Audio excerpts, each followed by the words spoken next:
আর আজকে তোমাদের সাথে আলোচনা করব কবি গোলাম মোস্তফার জীবন বিনিময় কবিতাটি। এই কবিতাটি তোমাদের পাঠ্য বইয়ের 193 পৃষ্ঠায় পাবে। তোমরা তোমাদের পাঠ্য বইয়ের 193 পৃষ্ঠায় জীবন বিনিময় কবিতাটি রয়েছে।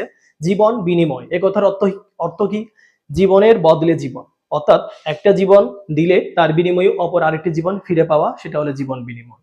এখানে মুঘল সম্রাট বাবর তার পুত্র হুমায়ুনের রোগ মুক্তির জন্য তিনি নিজের জীবন বিলিয়ে দিয়েছিলেন।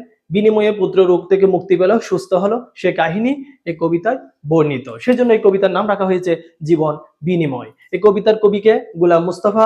কবিতাটি কবি গোলাম মুস্তফার বুলবুলিস্তান নামক কাব্য থেকে সংকলন করা হয়েছে। আমি আলোচনার শুরুতেই তোমাদের কবি গোলাম মুস্তফার সংক্ষিপ্ত পরিচয় তুলে ধরবো। তোমাদের পাঠ্য বইতে বিস্তারিত রয়েছে, যেগুলো পরীক্ষা এমসিকিউ কিংবা জ্ঞানমূলকে আসতে পারে। আমি কেবল সেই জিনিসগুলো তোমাদের সামনে উপস্থাপন করেছি। আসো, পরীক্ষায় যে বিষয়গুলো আসতে পারে। কবি গোলাম মুস্তফার জন্মসাল 1897 সালে যশোর জেলার শৈলকুপা থানার মনোহরপুর গ্রামে কবি গোলাম মুস্তফা জন্মগ্রহণ করেন। কবি গোলাম মুস্তফা কত সালে জন্মগ্রহণ করেন? 1897 সালে। কোন জেলায় জন্মগ্রহণ করেন? যশোর জেলায়। কোন গ্রামে জন্মগ্রহণ করেন? মনোহরপুর গ্রামে। কোন থানায়? শৈলকুপা থানা। এরপরে আসো বিএ পাস, মোস্ট ইম্পর্টেন্ট। কবি গোলাম মুস্তফা বিএ পাস করেন কলকাতার রিপন কলেজ থেকে। কবি গোলাম মুস্তফা বিএ পাস করেন কলকাতার রিপন কলেজ থেকে। একদম মুখস্থ করে ফেলবে, মোস্ট ইম্পর্টেন্ট। কবি পরিচিতির মধ্যে সবচেয়ে ইম্পর্টেন্ট হচ্ছে কবি গোলাম মুস্তফা কোথা থেকে বিএ পাস করেন? কলকাতা রিপন কলেজ থেকে। কাব্যচর্চার প্রেরণা লাভ করেন ইসলামী ঐতিহ্য, অর্থাৎ ইসলামী ঐতিহ্য থেকে তিনি কাব্য কবিতা লেখার প্রেরণা পেয়েছিলেন।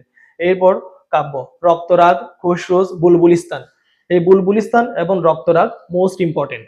জীবন বিনিময় কবিতাটি কবি গোলাম মুস্তফার কোন কাব্যগ্রন্থ থেকে নেওয়া হয়েছে? উত্তর বুলবুলিস্তান। দাগ দাও, বুলবুলিস্তান।